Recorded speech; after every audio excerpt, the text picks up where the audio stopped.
Après avoir vu les circuits simples de la loi d'Ohm et de la loi des puissances, il y a certains agencements qu'on peut faire avec les appareils résistifs, comme les résistances. On peut les placer en série. La vidéo que tu vas écouter va porter exactement sur ce sujet-là.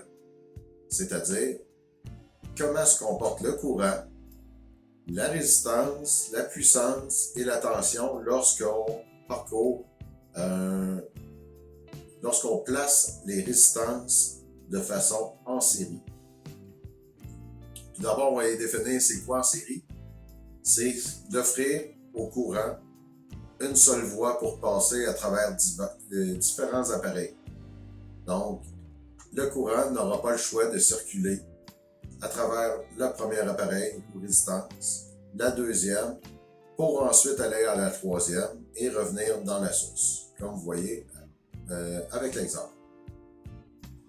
Évidemment, si on pense à la résistance qui s'oppose au courant et que j'en mets trois, une à la suite de l'autre, j'imagine que la résistance équivalente de tout ça va faire qu'elle va être plus résistante. Donc, pour savoir c'est quoi cette mesure-là de la résistance, on va prendre chacune des valeurs de résistance et on va les additionner. Un coup qu'on a la valeur de la résistance équivalente, c'est l'équivalent de dire qu'on a une seule résistance de cette grosseur-là. Donc, on peut prendre la même méthode qu'on avait. Si je connais la tension de la source, la résistance équivalente, je peux savoir le courant qui va circuler en totalité dans le circuit. Donc, en faisant cette opération, donc la tension divisée par la résistance va me donner le courant. Le courant qui sera égal à 266,67 mA. J'ai arrêté deux chiffres après la virgule. Si vous voulez des calculs beaucoup plus précis, vous pouvez arrêter à plusieurs chiffres après la virgule. Votre calcul sera de plus en plus précis. Maintenant que j'ai le courant, vous vous en souvenez, je vous avais parlé de différence de potentiel. Bien, ce courant-là de 266,67 mA va circuler dans la résistance de 10 ohms qui est plus haut. Et celle-là, qu'est-ce qu'il va avoir? Il va avoir une différence de potentiel entre ces deux points de connexion. Donc, on va aller pouvoir faire le calcul de savoir combien de volts il va avoir dans le circuit série.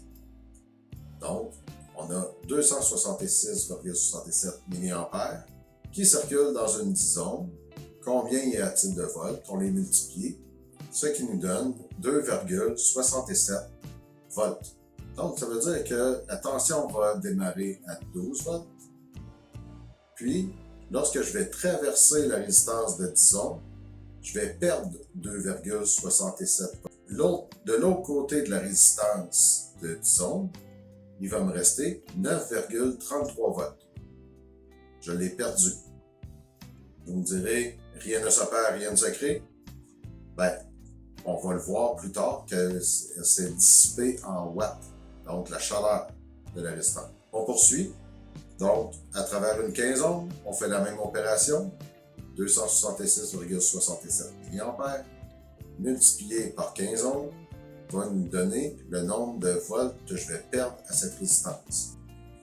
Donc, dans la deuxième résistance, je vais perdre 4 volts. La troisième résistance, je peux procéder de la même manière pour aller chercher son nombre de volts. Donc, 266,67 mA multiplié par 20 ohms va me donner 5,33 volts. Je peux me valider, étant donné que les volts que j'ai perdus tout au long du circuit devra être égal à la source. Donc, si j'additionne chacun des voltages, cela devrait me donner autour de 12 volts. Pourquoi c'est pas précis? Bien, parce que j'ai arrondi à certains endroits. Si je n'avais pas arrondi, j'aurais pu arriver exactement au chiffre 12.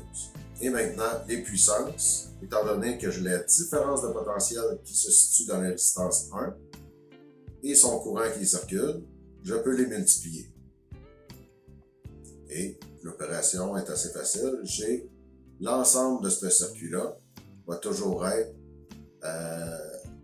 la puissance totale, dans le fond, qu'est-ce que je veux que ma source soit assez forte pour alimenter chacune de ces résistances-là, à cette tension-là, devra être assez forte.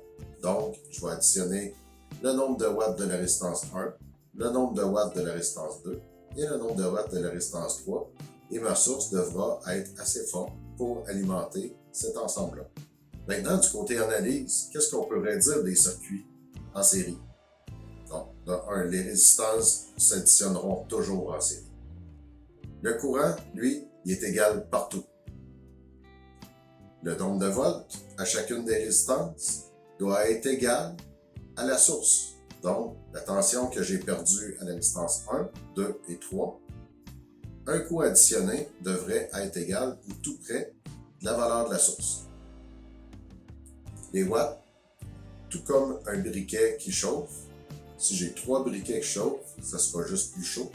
Donc, les watts, ça se dissipe en chaleur et la puissance totale, c'est l'ensemble de toute cette chaleur-là. Donc, la puissance de la résistance 1 additionnée à la puissance de la résistance 2, additionnée à la puissance de la résistance 3, donnera la puissance totale du circuit. Qu'est-ce qui se passerait si je rajoute une résistance à ce circuit-là? Peu importe sa valeur. Je ne vous dis pas la valeur, mais qu'est-ce qui se passe? C'est important de bien comprendre pour bien analyser. Donc, en ajoutant peu importe la valeur, ça fera augmenter la résistance totale qui, si on ajoute une résistance en montant la résistance totale, le courant va descendre. Donc, en descendant, le courant va descendre, la puissance va descendre aussi. Donc, lorsque la résistance monte, le courant descend. C'est un des fondements d'électricité qu'il faut bien apprendre, qu'il faut bien comprendre et profitez-en pour bien analyser vos circuits.